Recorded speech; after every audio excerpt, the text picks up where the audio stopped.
This is the Practical Homeopathy Podcast, episode number 94 with Joette Calabrese. This is Joette Calabrese, and I'd like to welcome you to the Practical Homeopathy Podcast.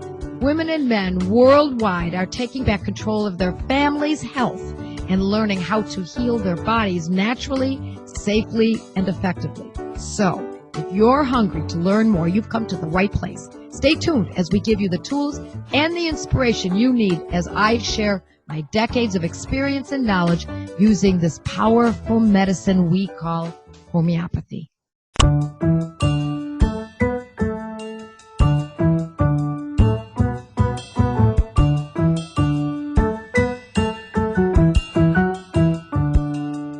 Hi, this is Kate, and I'm here with Joette, and I want to welcome you back to the Practical Homeopathy Podcast.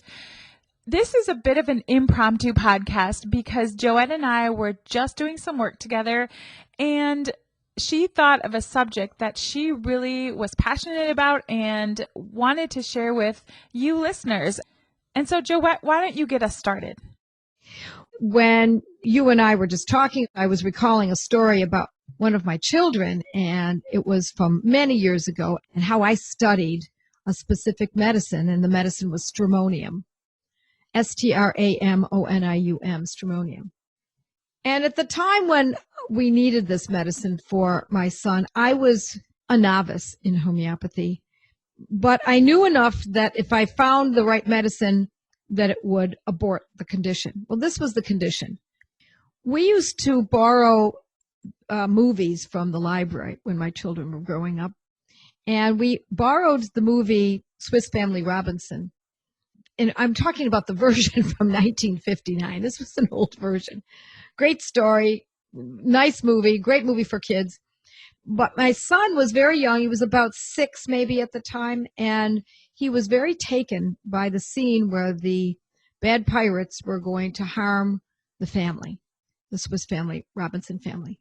And he wanted to watch it over and over again. And he was obsessed almost by watching this one scene. And I know what he was doing. It's what children do, and all of us for that matter, is trying to process it.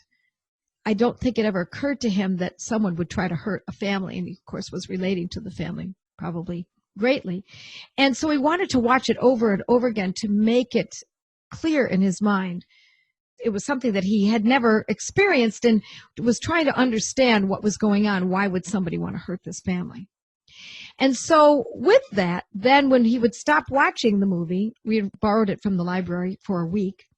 When he finished watching the movie, he would play with his Lego guys, and his Lego guys, who were kind of peaceful creatures up until that point, became aggressive, very aggressive, and killing the bad guys. I mean, not just killing, but, killing in really gory ways that I didn't even know he understood. Oh, my goodness. And his good guys were stabbing the bad guys. These Lego creatures were having wars constantly. And then he would go to bed. That first night he went to bed, and he had a terrible nightmare. In fact, it wasn't a mirror. It was a terror.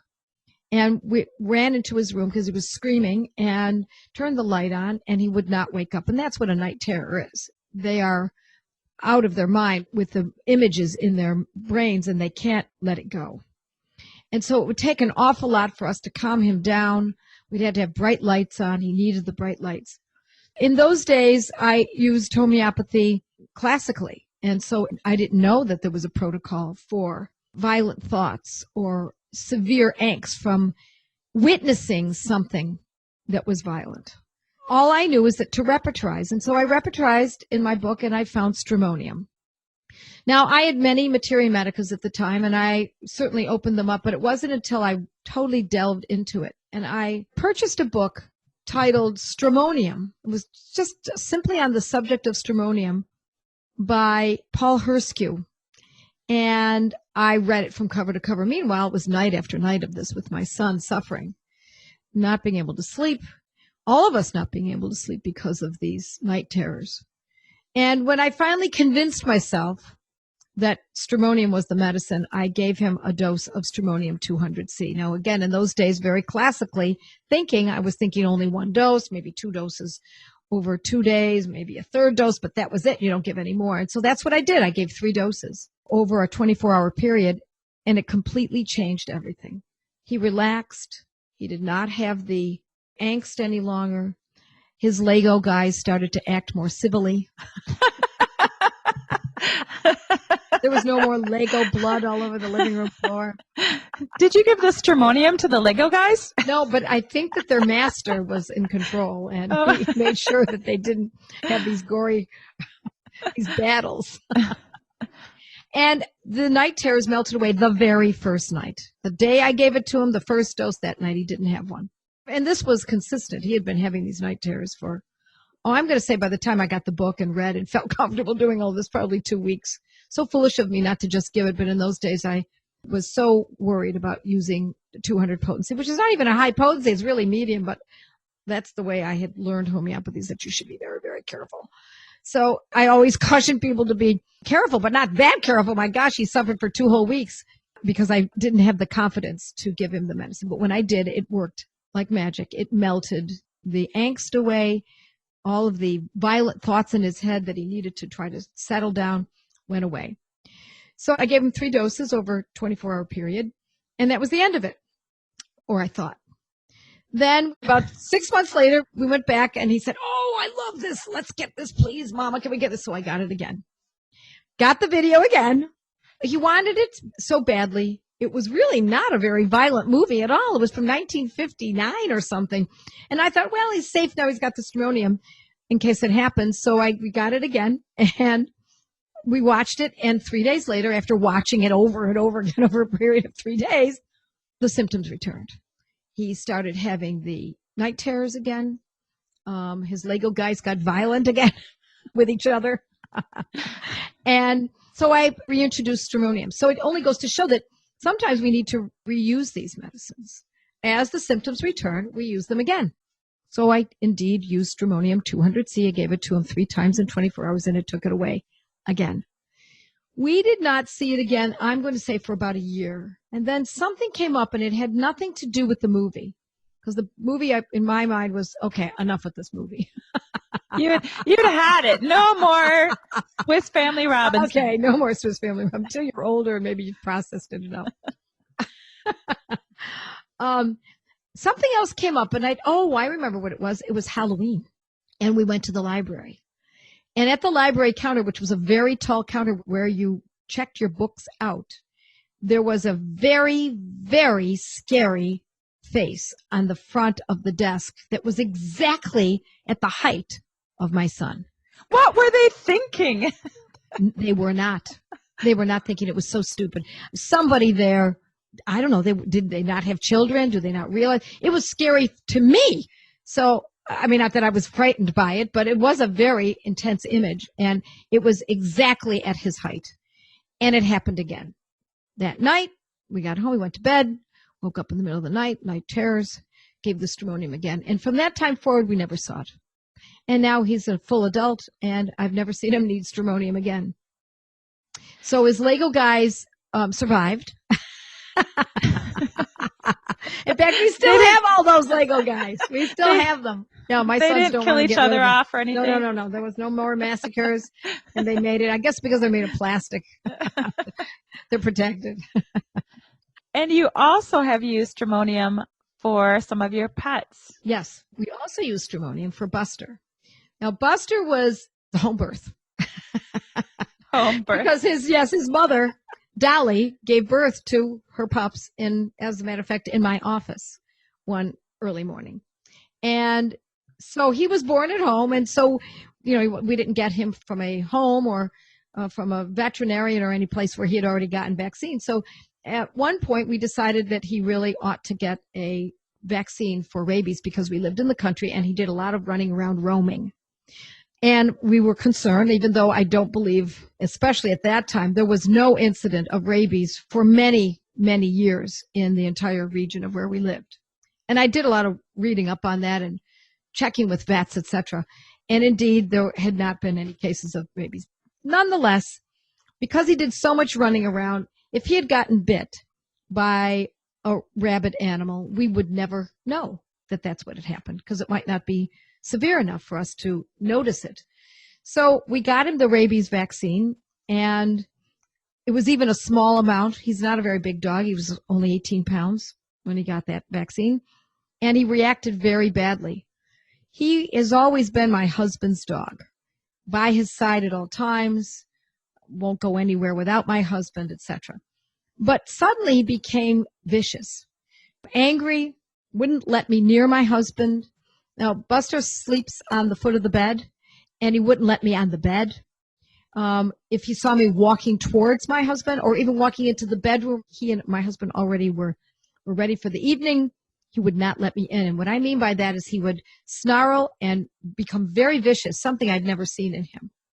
And that anger and that response, we know that's a response to this vaccine. We see it all the time, that this vaccine often causes a neurological response, and that's what Stramonium is all about, is a neurological shock to the system, just like that movie was a shock to my son's system. And the angst that came from that, this vaccine is a shock to the dog system, and this is how he reacted. So I gave him Stramonium in precisely the same way I had given it to my son, 3 times in 24 hours, and he calmed down. And that was not the end of it. I needed to repeat it a week later. It was not as severe. He was no longer snapping at me. And these are not little gentle cautionary snaps. These were, I think Buster would have done harm had I gotten too close to my husband during that time. And even with my husband's grabbing him and, shaking him and saying no and stop it and, keeping him off the bed and doing everything that you would normally do to a dog that would behave in that manner, it made no difference till we gave him Stramonium 200C 3 times in 24 hours.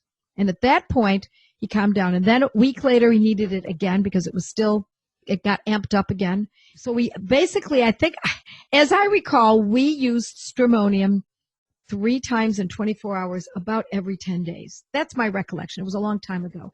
About every 10 days for about a month.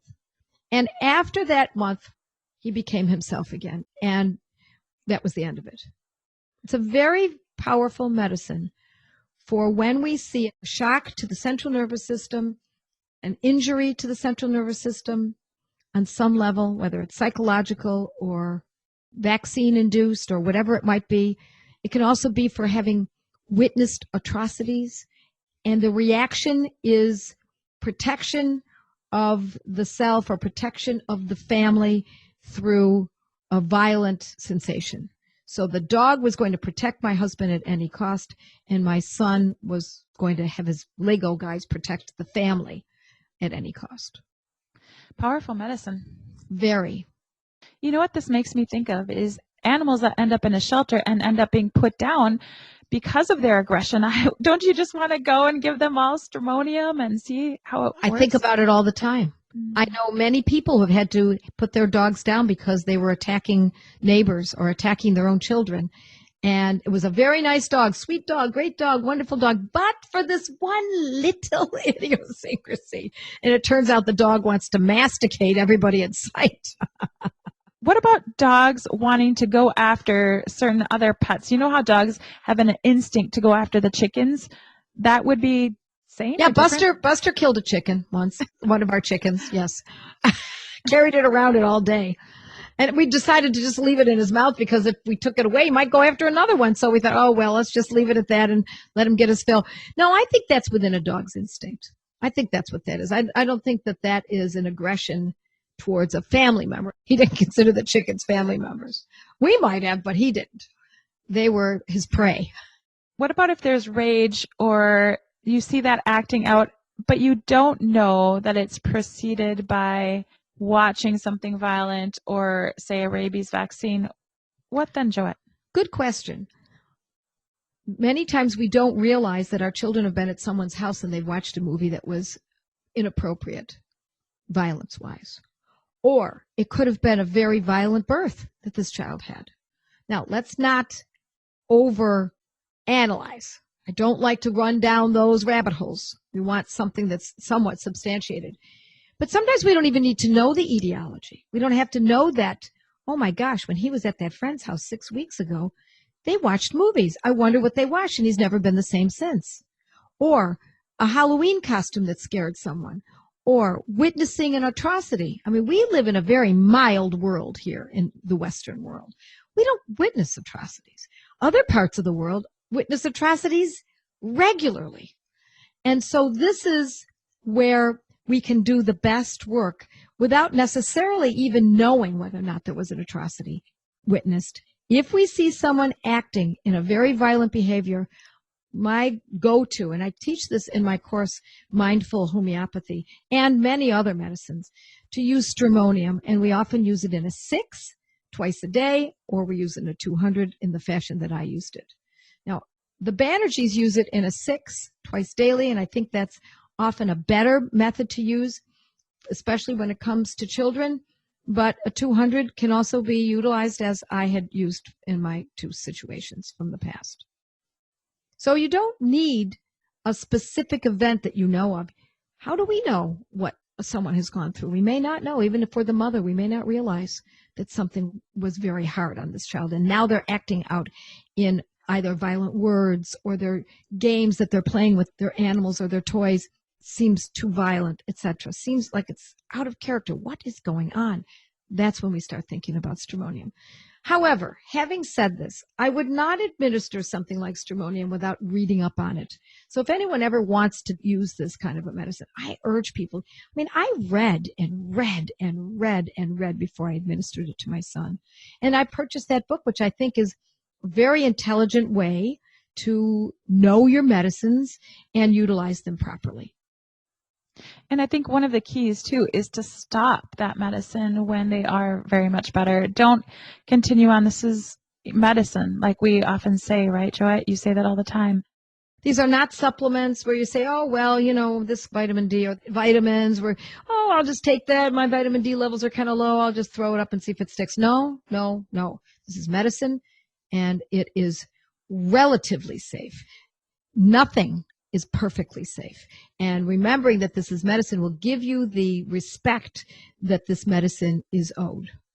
So I wonder if you use aconite when that event occurs, like your son, maybe had he been given aconitum 200C after that event, I wonder if it would have quashed that and he would have never gotten to the rage. Yes, I think you're right. I think you're right. When I observed him watching that movie intently and scrolling ahead to get to that particular part, I knew there was something that had captured him. I didn't realize to what degree until that night when he had such a difficult time sleeping and had such horrible nightmares. Had I realized, aconitum probably would have been a good choice. So think about people who have witnessed atrocities. Think about those who were around 9/11. Think about our servicemen and women, what they see, what they've experienced. Just because my son, we used it within weeks of the time of the neurological onset. And for the dog I realized immediately with him, it was only a short time after he got the vaccine that this behavior began to appear. It can be years later that we finally recognize, or it can be years later that it shows up. Now, it's more likely it's going to show up at the onset of the event, but it doesn't mean that years later you can't treat it. That's another incredible benefit of homeopathy, that you can treat something that should have been treated 5 years ago with a medicine at the present. This medicine is like a Mendelssohn symphony. It's elegant, it's polite, it's intelligent. It belongs in the hands of families. It doesn't slam us with a psychotropic drug. Doesn't slam us with Valium or something. Had I taken my son to a doctor for something like this, they probably would have given him something like a psychotropic drug.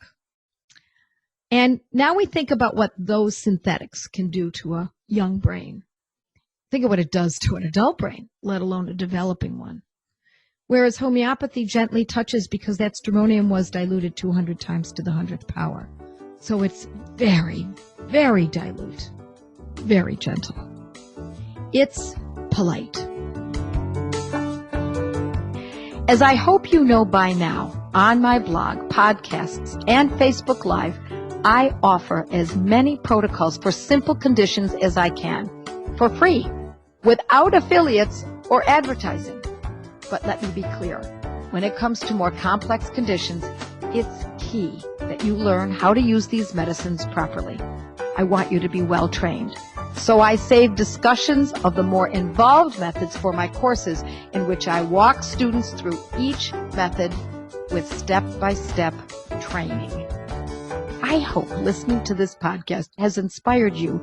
With the proper training, you too can nurture and protect the health of your family and loved ones with practical homeopathy. You just listened to a podcast from practicalhomeopathy.com, where nationally certified homeopath, public speaker, and author Joette Calabrese shares her passion for helping families stay strong through homeopathy. Joette's podcasts are available on Apple Podcasts, iTunes, Google Play, Blueberry, Pandora, Stitcher, Spotify, TuneIn, and iHeartRadio. Thank you for listening to this podcast with Joette Calabrese. To learn more and find out if homeopathy is a good fit for your health strategy, visit practicalhomeopathy.com.